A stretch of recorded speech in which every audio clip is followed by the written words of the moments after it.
Bismillahir Rahim. In the name of God, most gracious, most merciful. I am addressing all non-Muslim people in the world. You listen to me carefully. Allah Almighty sent about 124,000 prophets for the guidance of humanity.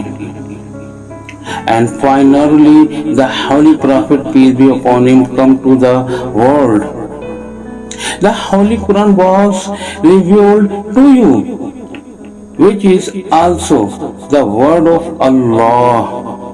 Allah make it clear in His last book that whoever dies for Islam will be forgiven. Otherwise, there will be no forgiveness. My short message is for all humanity.